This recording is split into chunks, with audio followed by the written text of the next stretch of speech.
சிவன் சொத்துன்னா எதை சொன்னாங்க? சிவன் சொத்து குலநாசம்னா என்னன்னா, குலநாசம்னா என்னன்னா, பிறவி இல்லைன்னு அர்த்தம். அந்த குலநாசம்னா அழிஞ்சு போறது கிடையாது. இன்னைக்கு நான் சிவனை உணர்ந்து விட்டேன் அப்படின்னா, எனக்கு அடுத்த பிறவி கிடையாது. அடுத்த குலம் எனக்கு ஒண்ணு கிடையாது. எப்போ ஒருத்தன் சிவனுடைய சொத்தாக மாறுறானோ, எப்போ ஒருத்தன் சிவன் சொத்துனா சிவன் வெளிய இல்ல, உள்ள இருக்கிறார். உள்ள இருக்கக்கூடிய சிவத்தை உணர்ந்தவனுக்கு அடுத்த பிறவி கிடையாது. அதான் சிவன் சொத்து குலநாசம். இது ஒரு பொருள்.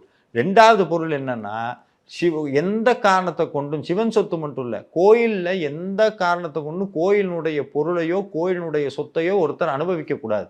அது இன்னைக்கு நீங்க என்ன ரூல்ஸ் அண்ட் ரெகுலேஷன் எது போட்டாலும் இன்னைக்கு கவர்மெண்ட் எதுனாலுமே இறைவனுடைய சொத்து இறைவனுக்கு தான். அது நல்ல காரியத்துக்கு பயன்படுத்தலாம்.